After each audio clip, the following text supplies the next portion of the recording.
ظاہر ثوابی جلسہ میں بھی امید تھی اور تحریک انصاف کہہ رہی تھی کہ بہت بڑا کراؤڈ آئے گا. سلمان اکبر رازا صاحب کہہ رہے تھے کہ عوام نکلیں, اب عوام کو خود نکلنا پڑے گا. ساتھ میں مروت صاحب کہہ رہے تھے کہ اب اسلام آباد میں دھرنا دینا پڑے گا 2-3 لاکھ لوگوں کے ساتھ. مگر اس میں بھی ایسا لگا کہ صرف ایک جلسہ ہوا, اب آگے تاریخ کی بات ہو رہی ہے. ایسا کیا کر لیں گے کہ عمران خان صاحب کو رہا کرا لیں گے؟ بہت شکریہ شاہزیب صاحب. بسم اللہ الرحمن الرحیم.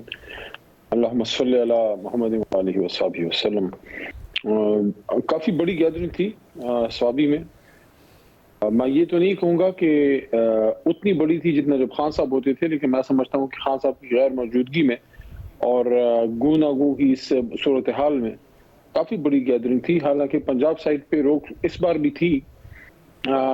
جو یہ جلسہ تھا اس میں کارکن اور سب قوم اور عوام انتظار میں تھے کہ آگے کا لائے عمل کیا ہوگا. تو یہ جو گنڈا پور صاحب نے بتایا ہے, اس مہینے شاید عمران خان صاحب کوئی بڑی حتمی کال ان کی طرف سے آئے. وہ کال جب آئے گی انشاءاللہ پھر سب نکلیں گے. یہ کفن وغیرہ کی بات کا مقصد صرف کمٹمنٹ کا ہے جو گنڈا پور صاحب نے کی ہے. باقی پرامن سیاسی تحریک ہے, اور پرامن سیاسی تحریک میں آپ دھرنا بھی ہوتا ہے, جلسہ بھی ہوتا ہے, جلوس بھی ہوتا ہے. اور جہاں تک آپ کے سوال کا تعلق ہے کہ کیا ایسا کر لیں گے, دیکھیں پولیٹیکل موومنٹ میں آپ اپنی کوشش کرتے ہیں, آپ حتمی تو کچھ نہیں کہہ سکتے. آپ کیا کر لیں گے؟ ایک بڑا ایک شو ہو, ایک گیدرنگ ہو کسی خاص جگہ پہ ہو. اب مجھے نہیں پتا خان صاحب کا پلان کیا ہے. خان صاحب کہہ رہے اب جلسہ نہیں ہوگا.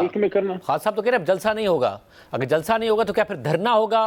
ہوگا تو کہاں ہوگا؟ کیونکہ خیبر پختونخوا میں ہوگا تو فرق نہیں پڑے گا. اب وہاں سے نکلیں گے تو ظاہر ہے حکومت کے کریک ڈاؤن کا سامنا ہوگا. امپیکٹ کیسے ڈالیں گے کہ حکومت اس بات پر راضی ہو کہ عمران خان صاحب باہر آ جائیں؟ دیکھیں خان صاحب کے ذہن میں لازماً کچھ ہوگا, اور میرے خیال میں صرف رائے دے سکتا ہوں کیونکہ میری انفارمیشن نہیں ہے. ضروری نہیں ہے کہ صرف ڈی چوک ایک آپشن ہو سکتا ہے پورے ملک میں وہ کال دیں, مختلف شہروں میں ہو سکتی ہے, یا جو صوبائی دارالخلافے ہیں وہاں انکلوڈنگ اسلام آباد یہ ہو سکتی ہے. اب دیکھنے ہوگا کہ خان صاحب اس پہ کیا سوچ رہے ہیں.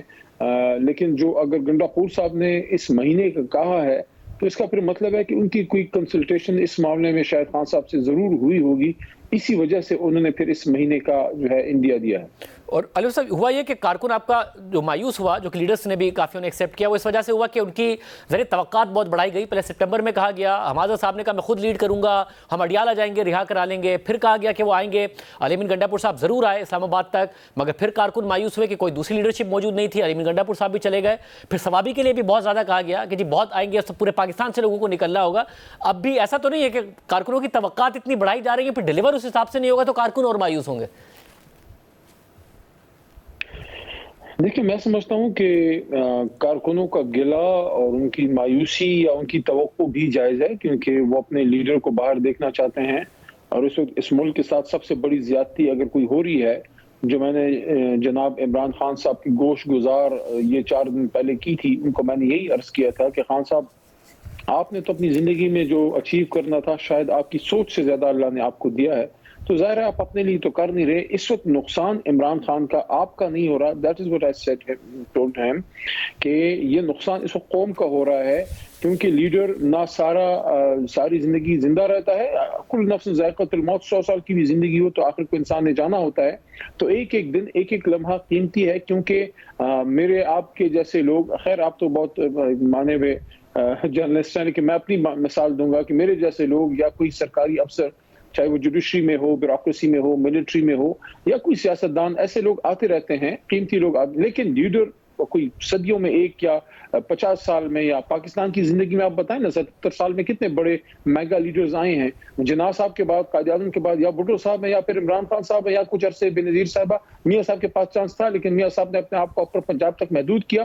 تو یہ جو نقصان ہو رہا ہے اپنا شاہزیب صاحب, یہ ملک کا ہو رہا ہے. دیکھیے اس وقت آپ صورتحال دیکھ لیجیے, یہ جو کوئٹہ میں 2 دن پہلے واقعہ جو ہوا ہے, دل دکھی ہے اس پہ, کیونکہ ہمارے جو جوان وہاں شہید ہوئے ہیں. اسی طرح ٹرائبل بیلٹ کی صورتحال دیکھ لیں آپ, پاکستان میں امن و امان کو دیکھ لیں, لوگوں کے چہروں پہ مایوسی کو دیکھ لیں آپ, اس وقت اس ملک میں معیشت کی حالت دیکھ لیں, انویسٹمنٹ کی دیگر صورتحال دیکھ لیں آپ. اس وقت یہ دیکھ لیں اس میں ایشو یہ ہے کہ ایک جو ایشو ہے وہ یہ کہ جیسے ہی آپ پروٹیسٹ کی کال دیں تو نظر آئے کہ حکومت کنسرنڈ ہے.